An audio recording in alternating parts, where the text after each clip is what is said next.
Hello friends, welcome to our YouTube channel Aigon Classes. आपको पता है कि हमारा आरसीसी के लेक्चर चल रहे हैं जिसमें हम पीवाईक्यू सीरीज़ कर रहे हैं। पीवाईक्यू सीरीज़ आज लेक्चर नंबर हमारा चैप्टर नंबर है। ठीक है, चैप्टर नंबर है हमारा 6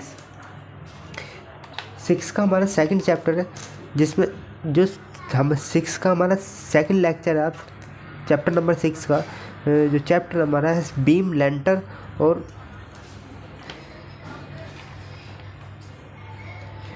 बीम लेंटर स्लैब। इस चैप्टर का नाम है हमारा बीम लेंटर और स्लैब, चैप्टर नंबर 6 में। इसलिए मैंने आपको एक वीडियो कल करा दी थी, एक वीडियो हम आज करेंगे। आज हम इसे कंप्लीट कर देंगे। चलिए आज का हम पहला क्वेश्चन लेते हैं। For a beam the rectangular cross section area at a neutral axis the share stress axis is always rectangular beam. इसके बारे में मैंने आपको देखिए, ये जो टॉपिक है शेयर स्ट्रेस का, इसके बारे में मैंने आपको उसमें बताया था सोम में। चलिए यहाँ भी मैं बताता हूँ आपको कि शेयर स्ट्रेस हमारा कहाँ पर मैक्सिमम होगा और कहाँ पर मिनिमम होगा। देखिए हमारे पास है एक रेक्टेंगुलर बीम। इसने कहा है क्वेश्चन में, आपने शेयर स्ट्रेस पढ़ा था, हमने कल भी बताया था। शेयर स्ट्रेस का जो डायग्राम होता है वो इस तरीके होता है। ठीक है, मिनिमम होता है कॉर्नर पर और मैक्सिमम होता है सेंटर पर। सेंटर मतलब न्यूट्रल एक्सिस पर। ये हमारा न्यूट्रल एक्सिस पर। इसने क्या कहा है, a beam with a rectangular cross section at a neutral axis then shear stress axis is always. तो शेयर स्ट्रेस जो है हमारा वहाँ पर कितना होगा, न्यूट्रल एक्सिस पर कितना बताया मैंने आपको, मैक्सिमम। तो ऑप्शन भी हमारा इसमें सही है। तो मैक्सिमम हमारा न्यूट्रल एक्सिस पर शेयर स्ट्रेस होगा। चलिए नेक्स्ट क्वेश्चन पर चलते हैं। For a inertial estimate for the beam design the width of assumed initial estimate for a beam design. ठीक है, देन विड्थ इज एज्यूम। जब हम शुरू में एस्टिमेट करते हैं, ठीक है, हम किसी बीम को डिजाइन कर रहे हैं, ठीक है, कोई हम बीम डिजाइन करना है, उसे डिजाइन करते वक्त जो हम शुरू में एस्टिमेट करते वक्त बीम जब एस्टिमेट कर रहे हैं और बीम डिजाइन कर रहे हैं, ठीक है, तो उस करते वक्त जो हम उसकी विड्थ कर लेते हैं वो कितनी लेते हैं, एज्यूम कितनी करते हैं स्टार्टिंग में, क्योंकि विड्थ हमें एज्यूम ही करनी पड़ेगी। मानने की बात है, हमें ये दे रखे हैं दो सपोर्ट ये हमारे पास है स्पैन एल। तो अब हम यहाँ पे बीम हमें डिजाइन करना है, ये बीम हमें डिजाइन करना है। अब इस बीम को डिजाइन करने के लिए हमारे पास स्पैन एल है कि कहाँ से कहाँ तक हमें, कहाँ से जितनी सपोर्ट कितनी है, स्पैन पता है हमें। तो हम क्या करते हैं, इसकी विड्थ को एज्यूम करते हैं। कितनी एज्यूम करते हैं, 1/30 ऑफ स्पैन। स्पैन का 1/30। अगर स्पैन हमारा x है तो x/30 हम इसकी विड्थ एज्यूम करेंगे और उसके बाद इसे डिज़ाइन करेंगे, जो सबसे शुरू में हम एज्यूम करते हैं। तो ऑप्शन डी हमारे इसमें सही है। तो 1/30 हम एज्यूम करते हैं। अब देखिए ये क्वेश्चन 2018 में आया हुआ है, तो ये आपको ध्यान रखना है कि हम जो बीम डिज़ाइन करते हैं, जो उसमें विड्थ जो एज्यूम करते हैं कितनी करते हैं, 1/30। चलिए नेक्स्ट क्वेश्चन पर करते हैं। फॉर अ रिब्ड स्लैब, अगर मैं रिब स्लैब की बात करूं कि रिब स्लैब होता क्या है, ठीक है, तो इसके बारे में कुछ पॉइंट है, आप ध्यान से सुने और मैं आपको बता रहा हूँ रिब स्लैब के बारे में। इन अ सेतु rib shall be not less than 65 mm width. जो हमारा रिब स्लैब है, ठीक है, पहला पॉइंट है, ठीक है, जो रिब से इसकी जो विड्थ है वाइड, ठीक है, ये 65 mm से कम नहीं होना चाहिए। इसकी विड्थ जो चौड़ाई इसकी 65 mm से लेस देन नहीं होनी चाहिए, ठीक है, नॉट लेस देन। सेकंड क्या है रिब स्लैब की, they shall be spaced at a centre not greater than 1.5 metre apart then the depth excluding the topping shall be not more than 4 times their width. क्या कहना चाह रहा है, देखिए दोबारा पढ़ तो, they shall be spaced at a centre not greater than 1.5 1.5 metre से बड़ा नहीं होना चाहिए, ठीक है। Apart their the depth and excluding and topping shell not be more than 4 times their width, और ये 4 टाइम 4 टाइम्स विड्थ से बड़ा नहीं होना चाहिए, ठीक है, विड्थ से बड़ा नहीं होना चाहिए। अब मैं सेकंड इसकी दूसरे टॉपिक की बात करता हूँ। Generally rib shall be found along each edge parallel to the span of one way slab. अगर कोई वन वे स्लैब है, ठीक है, तो जो रिब पाया जाता है वो हमेशा पैरेलल पाया जाता है सपोर्ट के। जैसे ये है हमारी वन वे स्लैब, ठीक है, और मैंने सपोर्ट लगाई है इधर की साइड, ये है हमारी सपोर्ट, तो ये इसके पैरेलल जो है हमारी ये रिब स्लैब पाया जाता है, ठीक है। When edge is build up into a well of rest of a beam to rib rest, ठीक है, इसमें कुछ इतना खास नहीं है। अब चलिए ऑप्शंस पढ़ते हैं और कौन सा। Clear spacing between the rib shell not be greater than 4.5 centimetre.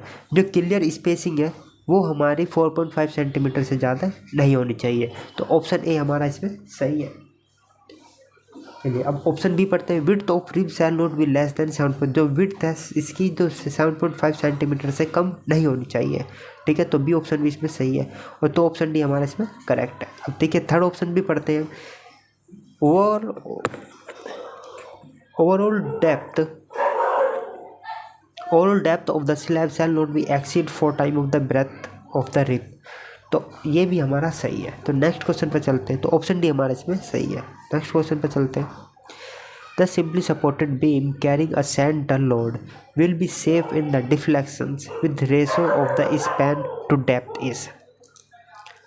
कोई हमारा सिंपल सपोर्टेड बीम है, ठीक है, सिंपल सपोर्टेड बीम है, कैरिंग अ सेंटर लोड, मतलब सेंटर पर पॉइंट लोड लगा हुआ है, safe deflection at a ratio of span to depth. Span और डेप्थ का रेशो कितना होना चाहिए अगर वो सेफ है, तो कितना होना चाहिए, हमें ये याद रखने वाली चीज़ है, ठीक है। स्पैन डिवाइड बाय डेप्थ, ये कितना होना चाहिए, स्पैन डिवाइड बाय, ये कितना होना चाहिए, 20 से लेस देन और इक्वल टू 20। किसका है ये, सिंपल सपोर्टेड बीम का। तो लेस देन 20, तो 24 तो हो नहीं सकता, और ग्रेटर देन 90, तो ऑप्शन ए हमारा इसमें सही है, तो लेस देन 90। लेकिन ऑफिशियली हमारा कितना है, 20, ठीक है, लेकिन इस ऑप्शंस के द्वारा हम इसमें 19 करेंगे, लेकिन ऑफिशियली हमारा 20 है। और मैं बात करता हूँ, अब ये हमारा सिंपल सपोर्टेड बीम हो गया, अब बात करेंगे हम कंटिन्यूस बीम की। ये फर्स्ट है हमारा सिंपल सपोर्टेड, सेकंड बात करेंगे हम कंटिन्यूस बीम।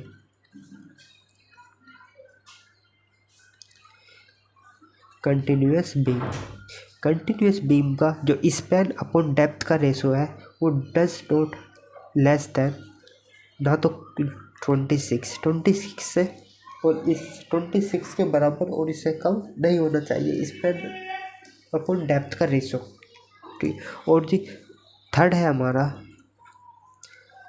Cantilever beam.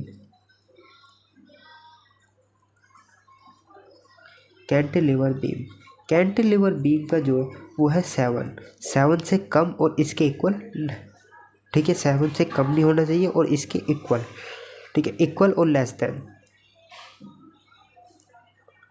7 से कम नहीं होना चाहिए, ठीक है, स्पैन अपॉन डेप्थ रेशो, इसके इक्वल और इससे बड़ा चलेगा। तो ये हमारे 3 है, ठीक है, ये आपको याद रखना है, ठीक है। कितना सिंपल सपोर्टेड का 20, इसका 26 और इसका 7। चलिए नेक्स्ट क्वेश्चन पे चलते हैं। The deflection of beam may be decrease by, deflection of beam may be decrease by, deflection of beam, आपने डिफ्लेक्शन पढ़ा होगा, डिफ्लेक्शन इज इक्वल टू होता है span over depth, span over depth, ठीक है। तो डिफ्लेक्शन जो है वो इन्वर्सली प्रोपोर्शनल है डेप्थ के। अब इसमें बात कर रहा है डेप्थ की, तो डिफ्लेक्शन ऑफ बीम में भी डिक्रीज, अगर डिफ्लेक्शन डिक्रीज हो रहा है तो हमारा डेप्थ इंक्रीज होगा, तो इंक्रीज, देखिए increase the depth of beam, जी हाँ, increase the span of beam, span, अगर ये देखिए डिफ्लेक्शन जो डायरेक्टली प्रोपोर्शनल है स्पैन के। अगर ये इंक्रीज़ होगा तो ही ये इंक्रीज़ होगा, अगर ये डिक्रीज़ होगा तो ये डिक्रीज़ होगा, तो ये ऑप्शन हमारा गलत है। स्पैन डायरेक्टली प्रोपोर्शनल, अगर ये डिक्रीज़ है तो ये भी डिक्रीज़ होगा, ठीक है। Depth of the beam increase, ठीक है, अगर ये डिक्रीज़ तो इंक्रीज, तो ऑप्शन नहीं हमारे इसमें सही है। Decrease the depth of beam ये भी गलत है, increase the width of beam ये भी गलत है, ठीक है। विड्थ के बारे में तो कोई बात करता ही नहीं है डिफ्लेक्शन, ठीक है। डेप्थ की और स्पैन की बात करता है डिफ्लेक्शन। चलिए नेक्स्ट क्वेश्चन पर चलते हैं। The maximum ratio of span of depth of the cantilever slab, maximum ratio of span to a depth of cantilever slab. Cantilever slab की जो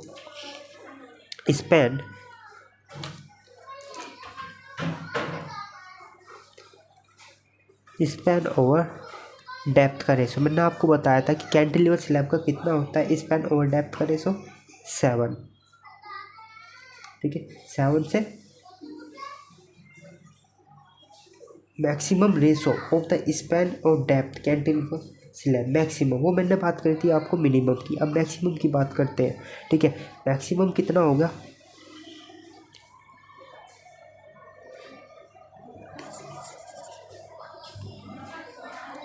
मैक्सिमम, ठीक है। मैक्सिमम क्या, पहला है हमारा कैंटिलीवर बीम, कैंटिलीवर, दूसरा है हमारा सिंपली सपोर्टेड, और तीसरा है हमारा कंटिन्यूअस, कंटिन्यूअस।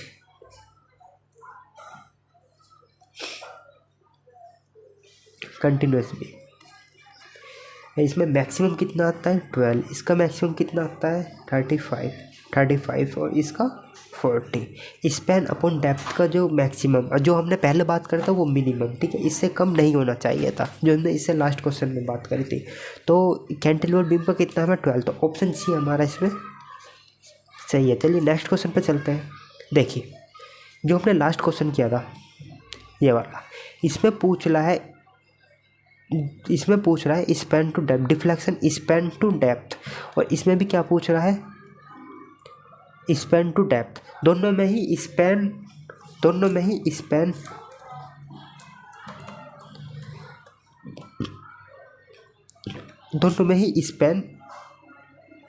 स्पैन डेप्थ का रेशो पूछ रहा है।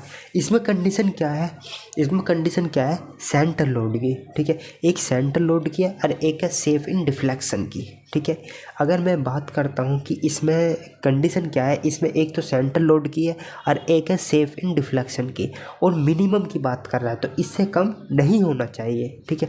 तो सिंपल सपोर्टेड बीम का जो रेशो है, ठीक है, स्पैन डेप्थ का रेशो जो है वो 20 से कम नहीं होना चाहिए, कैंटिलीवर का 26 से कम नहीं होना चाहिए, और वो कैंटिलीवर का 7 से कम नहीं होना चाहिए, और कंटिन्यूअस का 26 के कम नहीं होना चाहिए। 26 हो जाए लेकिन 26 से कम नहीं होना चाहिए। इसमें बात कर रहा है ये सेंटर लोड और जी सेफ इन डिफ्लेक्शन की रेशो में। और जो अब जो क्वेश्चन कर रहे हैं इसमें बात कर रहे हैं maximum ratio of the span to depth of the cantilever beam. इसमें बात कर रहा है मैक्सिमम रेशो की, कि इसमें हम मैक्सिमम रेशो कितना ले सकते हैं, ठीक है। ज़्यादा से ज़्यादा कितना रेशो ले सकते हैं, उसमें कम से कम कितना ले सकते हैं। तो मैक्सिमम कितना ले सकते हैं, कैंटिलीवर का 12 ले सकते हैं, सिंपल सपोर्टेड बीम का 35 ले सकते हैं, और कंटिन्यूस बीम का 40 ले सकते हैं। तो आपको ये मैंने तीनों डाटा लिख दिए हैं और ये आपको याद रखने हैं। चलिए नेक्स्ट क्वेश्चन पे चलते हैं। The minimum percentage of steel in the RCC slab mild steel reinforced is, अगर माइल्ड स्टील है, देखिए हमारी दो प्रकार की स्टील होते हैं, एक है हमारी माइल्ड स्टील, एक होती है हमारी HYSD स्टील। फर्स्ट है हमारा माइल्ड स्टील, अरे यार अभी बोलना जरूरी था तुम्हारा, माइल्ड स्टील, और दूसरी होती है हमारी HYSD स्टील, HYSD बार लिख दूँ ऐसे में।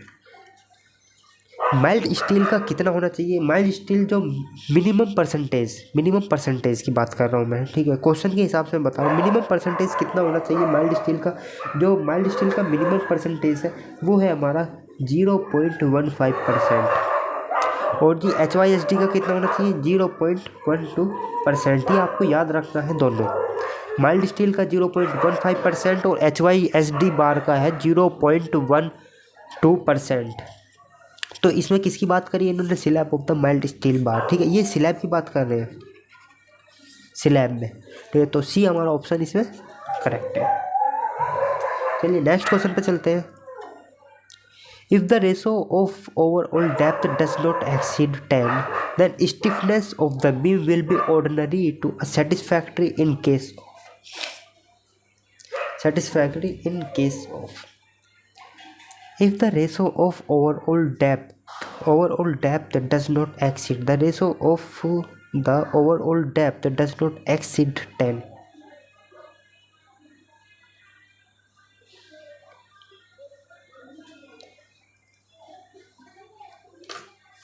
इस क्वेश्चन में ये बात कर रहा है overall depth does not exceed 10, then stiffness of the beam ordinary satisfactory in the case of.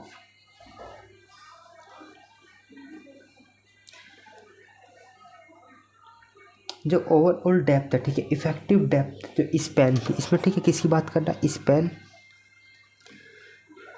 Divide by depth के रेशो की बात कर रहा है ये, ठीक है। एक तो आपको ये याद रखना है, स्पैन अपॉन डेप्थ के रेशो की बात कर रहा है, तो किसकी बात कर रहा है, डिफ्लेक्शन की बात कर रहा है। तो इसमें बात कर रहा है ये कि ये 10 से एक्सीड नहीं होना चाहिए, ठीक है, 10 से एक्सीड नहीं होना चाहिए। और जब 10 से एक्सीड नहीं होगा तो इसे क्या बोलते हैं, इसे बोलते हैं हम कैंटिलीवर, ठीक है। सब जो 10 से एक्सीड नहीं होना चाहिए, ठीक है, 10 से एक्सीड, तो मैक्सिमम इन्होंने कितना ले दिया, 10, तो 10 के आसपास कौन सा था हमारा, 12 था हमारा कैंटिलीवर का, तो ऑप्शन सी हमारा इसमें सही है, ठीक है।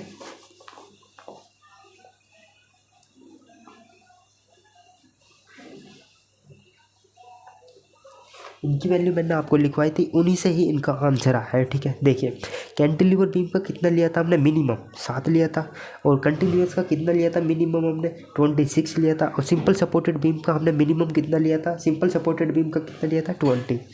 इसका कितना लिया, देखिए यहाँ पर लिख रहा हूँ मैं मिनिमम वैल्यू, और यहाँ पर लिखूँगा मैं मैक्सिमम।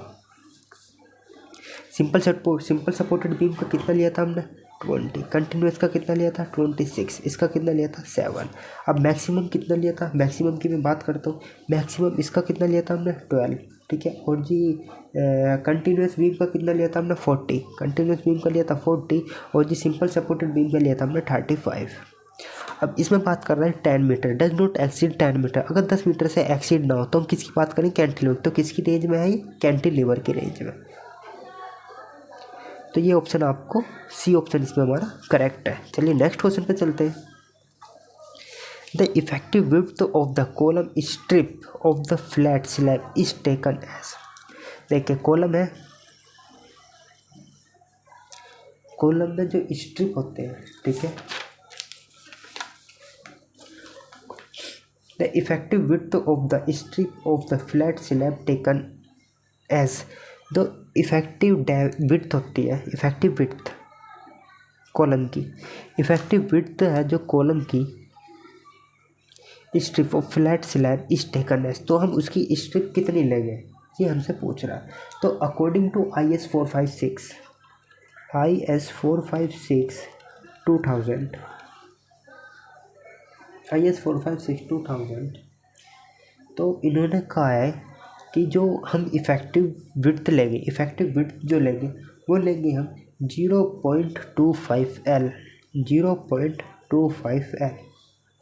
0.25L का मीनिंग होता है 1/4 L, तो 1/4 L, तो हम कितनी लेंगे, 1/4 L। किस में लिखा हुआ है, ये लिखा हुआ है IS 456 2000, ठीक है, और जी 31.1.1 इस पैराग्राफ में ये चीज़ लिख कि 0.5L से लेंगे effective width of the column strip, तो 0.25L, तो कितना है 1/4L, तो ऑप्शन ए हमारा इसमें सही है। कितना है 1/4 of the width of the panel, 1/4 width of the panel, तो ऑप्शन ए हमारा इसमें सही है। ये आपको याद रखना है, कहाँ पे लिखा हुआ है IS 456 2000 31.1.1 में, ठीक है, कितना लिखा हुआ है 0.25L, ठीक है, 0.25L ये आपका IS कोड में लिखा हुआ है, तो इसे हम बोल सकते हैं 1/4L, 1/4 width of the panel, तो ऑप्शन ए हमारा इसमें करेक्ट है। चलिए नेक्स्ट क्वेश्चन पर चलते हैं। W इज अ लोड, ठीक है, W हमारा क्या है, W is a total load per unit area on the panel. D is a diameter of the column head. L is the span in two directions. Then the sum of the maximum positive bending moment and the average of the negative bending moment of the design of the span of square flat slab should not be less than. Positive bending moment और negative bending moment का अगर मैं सम करूँ वो किससे कम नहीं होना चाहिए, ठीक है, डज नॉट लेस देन। आपने एक फॉर्मूला पढ़ा होगा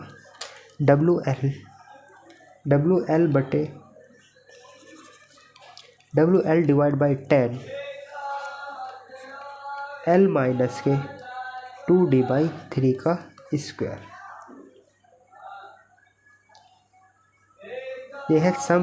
यह है हमारा sum of maximum positive bending moment and average negative bending moment. ये formula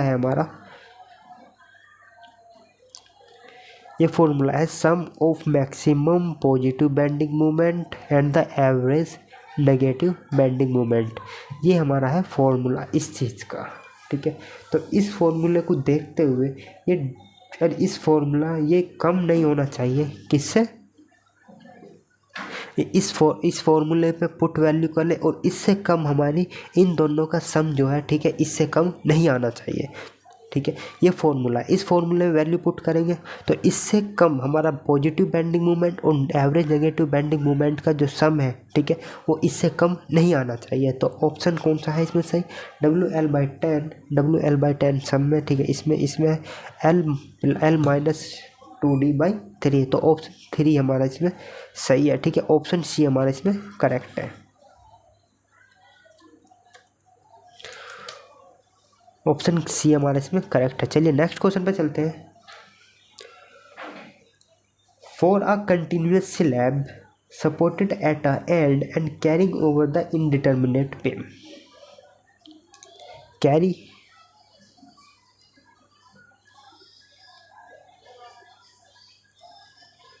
for a continuous slab supported at a end and carried over the intermediate beam, the maximum sagging of the end beam WL/10।